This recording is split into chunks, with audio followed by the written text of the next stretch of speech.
नागपुरी सावजी गवार फल्ली शेंग मसालेदार भाजी। प्रथम धुवून स्वच्छ केलेली आहे। आता तेल टाकत आहे।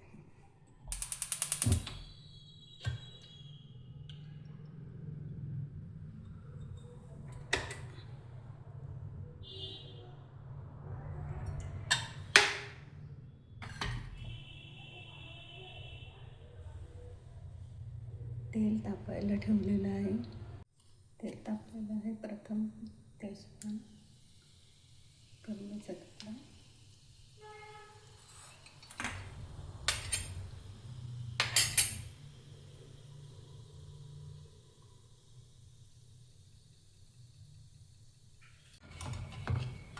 आलं लसणाची पेस्ट,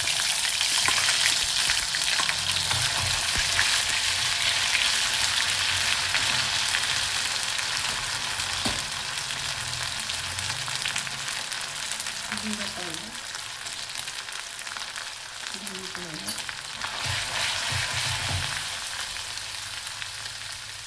हळद,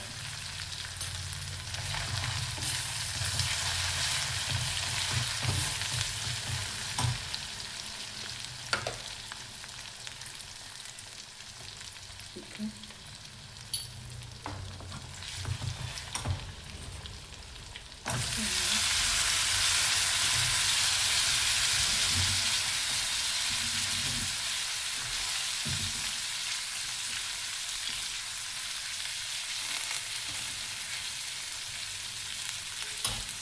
सावजी मसाला, एक चम्मच,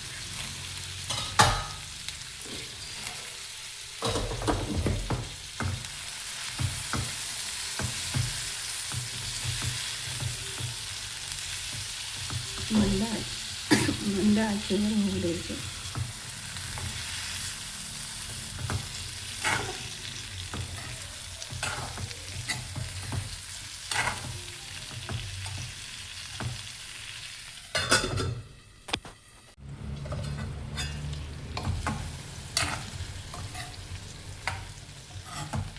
गूळ आणि मीठ आत्ताच टाकायचं नाही, शिजत आल्यानंतर टाकायचं।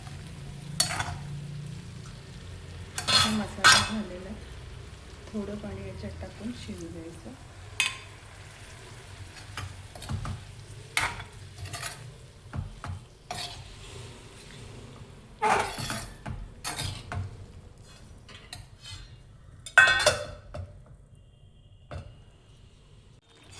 मध्ये मध्ये भाजी हलवार करत राहायची। मीठ आणि गूळ टाकायचं नाही।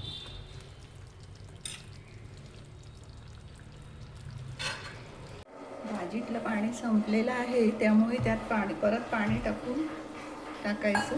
आणि आता भाजी शिजत आल्यामुळे त्यात मीठ टाकायचं आहे चवीप्रमाणे। आणि मीठ टाकल्यानंतर गूळ टाकायचं आहे। तो सुद्धा तुमच्या चवीप्रमाणे। मी गूळ टाकलं नाही तर टेस्ट येत नाही, गूळ टाकायचाच असतो। अद्रक लसणाची जी पेस्ट केली होती ती अद्रक, लसण आणि कोथिंबीर मिळून केलेली होती।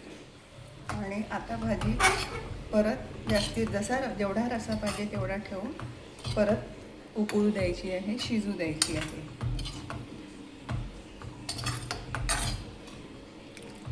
मिक्स झालेली आहे। ह्या सगळ्या गोष्टी मंद आचेवर कमी गॅसवरतीच होऊ द्यायच्या।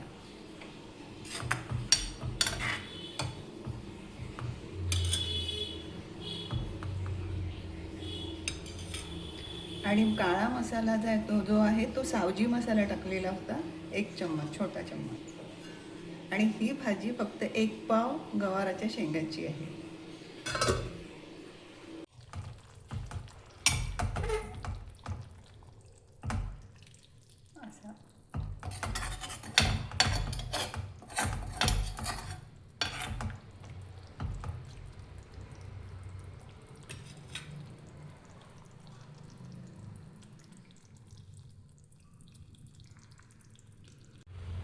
भाजी कोमट झाल्यानंतर कोथिंबीर टाकावी।